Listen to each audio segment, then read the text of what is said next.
আমার হাতে যে প্রোডাক্টগুলো দেখছেন না, এগুলো কিন্তু লেডিস টপস। আজকে এই প্রোডাক্টগুলো ফেরত দিব নওগাঁয়।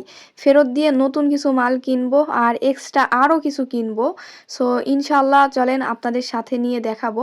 আসলে ব্যবসা হচ্ছে এমন একটা অভিজ্ঞতা। আমি কখনো চাকরি করতে চাইনি, কারণ চাকরিতে প্রত্যেকদিন একই রুটিন ফলো করতে হয়। আর ব্যবসাতে প্রত্যেকদিন নতুন নতুন অভিজ্ঞতার সম্মুখীন হতে হয়। হ্যাঁ, ব্যবসায় হার আছে, জিত আছে, লস আছে, আবার কিন্তু লাভও আছে।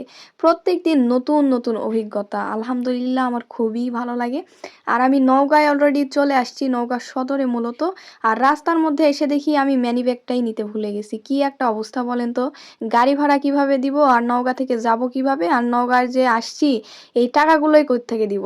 পরে বাসায় ফোন দিলাম, বিকাশে টাকা পাঠাই দিল, মানে 500 টাকা পাঠাই দিছে আর কি।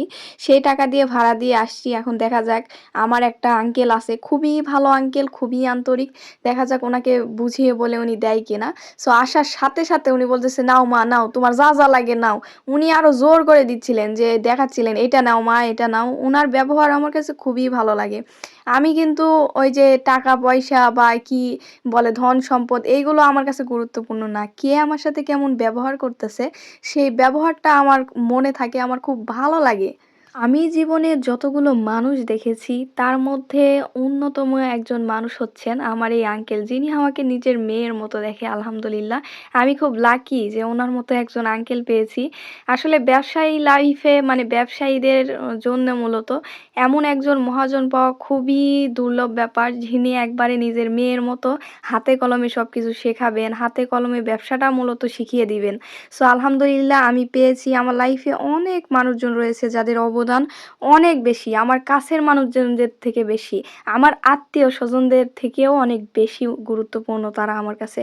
কারণ আমার যে খারাপ সময়, আমার আত্মীয় স্বজন, আমি যে ব্যবসা করতে চাইছি, কেউ আমাকে কিন্তু সাপোর্ট করেনি। আলহামদুলিল্লাহ, তারপরও আমি এই অবস্থানে এসেছি শুধুমাত্র এই সব মানুষদের কারণে। আমি কেন শহর অপছন্দ করি জানেন? তার মধ্যে অন্যতম কারণ হচ্ছে এই ট্রাফিক জ্যাম। আমার বিরক্ত লাগে। প্রায় 10 মিনিট ধরে একই জায়গায় দাঁড়িয়ে আছি, 1 সেকেন্ড গাড়ি নড়েনি। আমার এই কারণে শুধুমাত্র শহর ভালো লাগে না।